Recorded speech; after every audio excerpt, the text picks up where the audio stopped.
31. 231. Yeah. Answer is laid on the table of the House.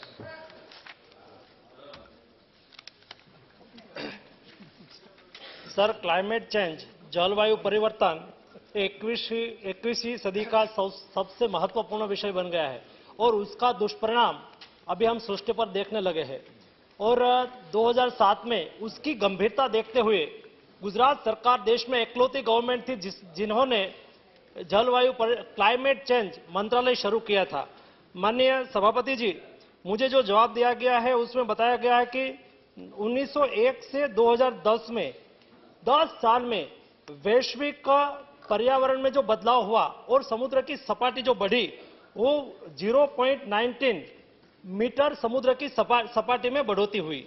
और उनके साथ वो भी बताया गया कि जो वैश्विक सर्वे हुआ है और जो पैसिफिक समुद्र का जो सर्वे हुआ है, हिंद महासागर समुद्र का जो सर्वे हुआ है, उसमें बताया गया है कि 2070 तक हिंद महासागर की सपाटी में 0.5 मीटर की बढ़ोतरी होनी है।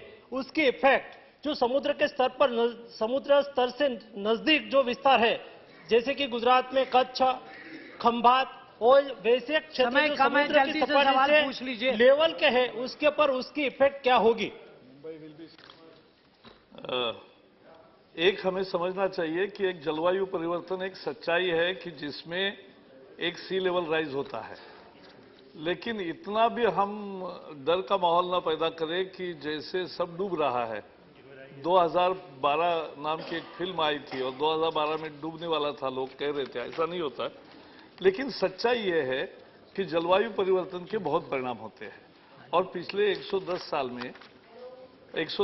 में 8 इंच सी लेवल राइज हुआ है। यह 8 इंच देखने में कम लगता है लेकिन परिणाम बहुत भारी होते हैं।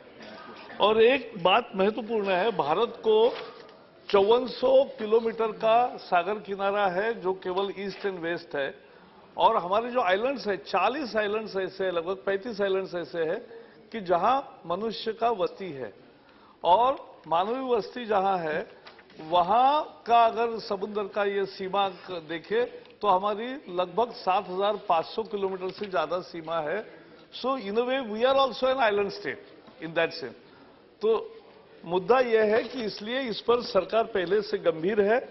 और आपने स्पेसिफिक पूछा था गुजरात के लिए, तो जैसे हमने कहा है कि गुजरात सरकार ने जो उस समय 10 साल का एक एसएपी बनाया है, उसमें agriculture, water resources, forest and biodiversity, health, urban development, renewable energy, energy efficiency, sea level rise और कोस्टल इंफ्रास्ट्रक्चर, ये सब किया है। और इसलिए सीआरजेड का भी एक बहुत बड़ा मुद्दा है इसमें कि कोस्टल रेगुलेशन करना है हमें कोस्टल जोन का, और ठीक तरीके से हो, सस्टेनेबल डेवलपमेंट हो, लेकिन किसी संकट के समय उसका निकासी भी ठीक तरीके से हो, वहां ज्यादा बस्ती न बढ़े। लेकिन दुनिया के भी सारे अनुभव देख रहे हैं हम, क्या कैसे कैसे कोस्ट डेवलपमेंट कर रहे हैं। तो इसलिए इस पर लगातार एक मिशन काम कर रहा है और इससे उपाय कर रहे हैं। Thank you. Second question. Sir, समुद्र सपाटी का स्तर बढ़ेगा तो स्वाभाविक रूप में समुद्र का जो वाटर है वो भूतल में आएगा और उनकी इफेक्ट भी खेती पे भी होगी और भी होगी। तो वो समुद्र का स्तर क्षार जमीन पे भूतल में ना आ जाए, उनके लिए क्षार नियंत्रण के लिए वॉल भी बनानी होगी। और सर, वो वॉल बनाने के लिए और वैसी कुछ व्यवस्था भारत सरकार की ओर से की गई। और दूसरा सर, जो प्रश्न पूछ लीजिए। और दूसरा सर, सी लेवल बढ़ेगा तो समुद्र तटस्थ पर इंडस्ट्रीज भी लगी है, समुद्र तट पर नगर भी वसे हुए हैं, वो भी डूब क्षेत्र बनेगा। तो उनके लिए अभी से कोई नीति बनाई जाए जैसे कि भविष्य में वो समस्या आए तब हमें मुश्किल ही न हो। जैसा मैंने कहा, इसीलिए कोस्टल रेगुलेटरी जोन मैनेजमेंट की कल्पना आई। और जब कोस्टल जोन हम रेगुलेट करते हैं, मैनेज करते हैं, तो वो इस भविष्य में आने वाले संकट को भी निपटने की तैयारी से ही होता है। एंड इसी दृष्टि से बहुत सारे उपाय सभी राज्यों के साथ मिलकर कर रहे हैं जो कोस्टल स्टेट्स है। एंड हम एक कोस्टल इनिशिएटिव भी ले रहे हैं कि जिसमें इन समस्याओं पर ज्यादा ध्यान केंद्रित करेंगे। श्रीमती विप्लव ठाकुर। अध्यक्ष जी, टाइम बहुत थोड़ा, लेकिन मैं इतना पूछना चाहती हूँ कि हम लोग समुद्र के क्लाइमेट चेंज में तो देख रहे हैं कि वो उसका स्तर बढ़ रहा है, लेकिन जैसे हिमालय के ग्लेशियर्स हैं और वो पिघल रहे हैं क्लाइमेट चेंज के और लेक्स बन रही हैं, उनके लिए क्या कर रहे हैं? ग्लेशियर के बारे में जस्ट मिनट, रिलैक्स। ग्लेशियर के बारे में ऐसी पहले भी आईपीसीसी 4 रिपोर्ट में आया था और बाद में पता चला कि वो गलत था, जिस शोध निबंध पर वो निर्भर था।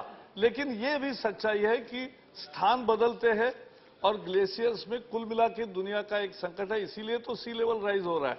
और इसलिए जलवायु परिवर्तन का सामना मोर सस्टेनेबल प्रैक्टिसेस से ही होता है। और मुझे पूरा विश्वास है, क्योंकि एक हिस्टोरिकल एमिशन हुआ है जो हवा में कार्बन डाइऑक्साइड वायु 100 साल से भी ज्यादा रहता है, तो वो परिणाम पहले का है।